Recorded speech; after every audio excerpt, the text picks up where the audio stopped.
Assalamualaikum warahmatullahi wabarakatuh. Kami dari kelompok 5 Hukum Kesehatan dari kelas 5A4 di sini ingin mempresentasikan tugas kita.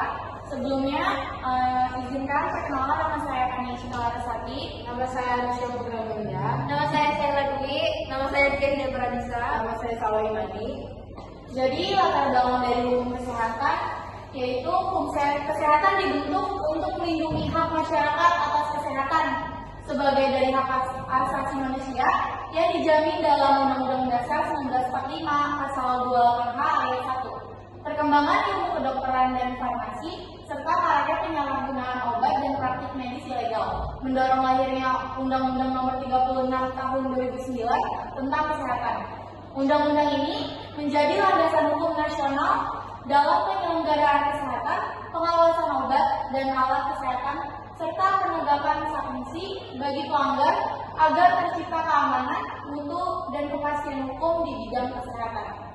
Selanjutnya ada rumusan masalah. Di sini ada dua rumusan masalah. Yang pertama itu bagaimana peran pemerintah dalam pengawasan dan penegakan hukum di bidang kesehatan. Yang kedua itu ada bagaimana bentuk tanggung jawab hukum bagi tenaga kesehatan dan pengusaha di bidang farmasi. Selanjutnya ada penjelasan. Penjelasan yang pertama adalah hukum kesehatan, keseluruhan kaidah atau peraturan hukum yang mengatur hak dan kewajiban semua pihak yang terlibat dalam bidang kesehatan, baik pemerintah, tenaga medis maupun masyarakat. Secara sederhana, hukum kesehatan berfungsi untuk menjamin agar seluruh kegiatan di bidang kesehatan seperti pelayanan medis, penggunaan obat, serta alat kesehatan berjalan sesuai dengan norma hukum, etika, dan keselamatan pasien.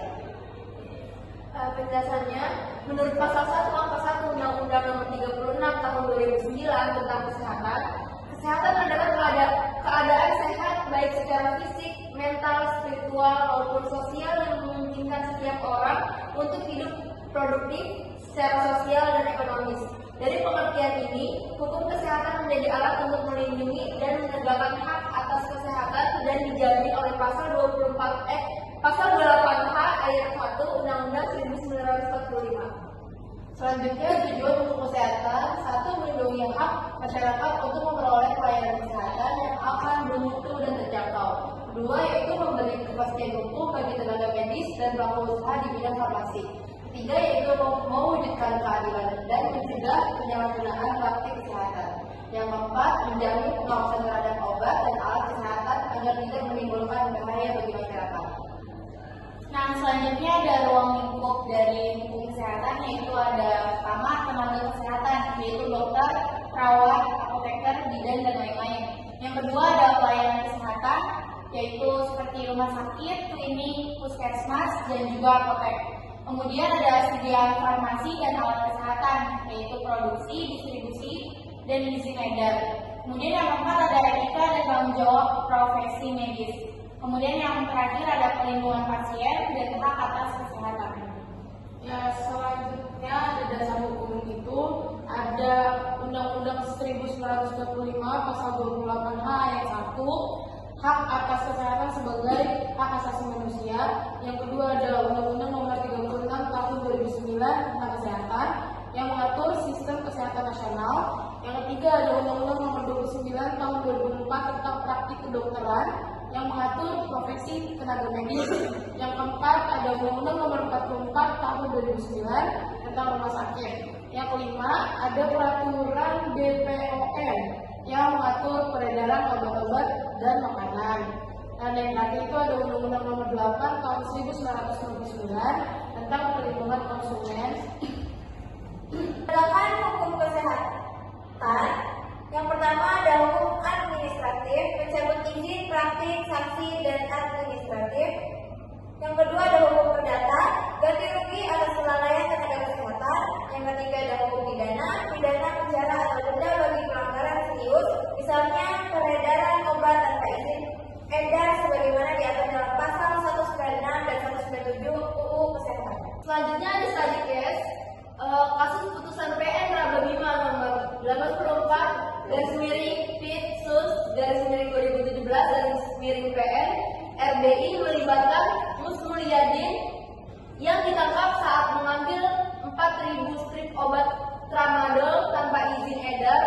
dijual kembali, jaksa menuntutnya berdasarkan pasal 196 dan 197 Undang-Undang Kesehatan, namun hakim menilai unsur-unsur mengedarkan tidak terpenuhi karena obat belum dijual. Akhirnya, terdakwa dinyatakan bebas dan barang bukti dimusnahkan. Putusan ini menegaskan bahwa niat tempat tindakan ternyata belum dapat dipidana sesuai asas legalitas dan pembuktian dalam hukum pidana.